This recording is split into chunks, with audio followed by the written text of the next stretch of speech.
So this effort to go in and get our soldier who abandoned his, he ejected out of his plane that was going down. He is a crew member. That's how Trump described it. We got him. My fellow Americans, over the past several hours, the U.S. military pulled off one of the most daring search and rescue ops in U.S. history for one of our incredible crew member officers, who also happens to be a highly respected colonel.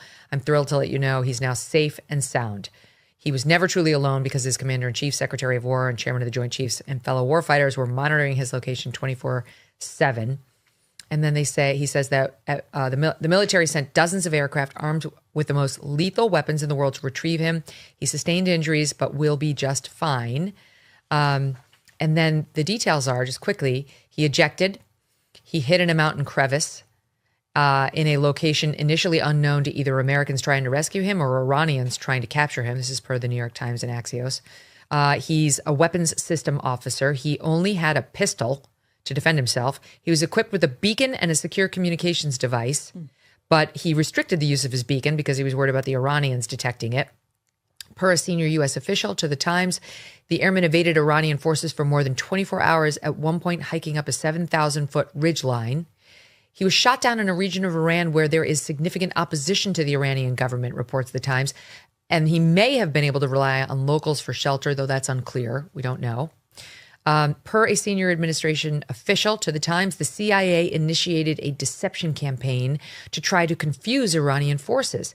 The agency ultimately found the airman's hiding place. They don't tell us how, which is probably smart, passing the info on to the Pentagon, which mounted the rescue operation, said this official.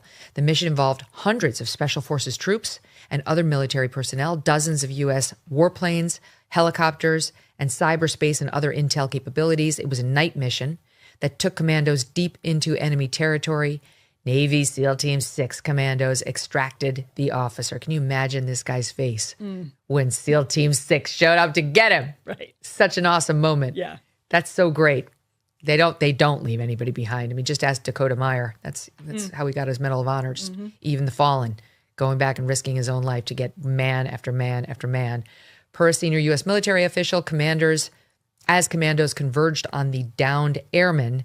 They fired their weapons to keep Iranian forces away from the rescue site, but did not engage in a firefight with the Iranians. So I guess there was no return fire.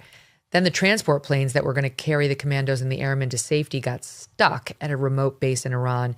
They decided to fly in 3 new planes to extract all of our guys and gals. And then they blew up the 2 disabled planes rather than have them fall into Iranian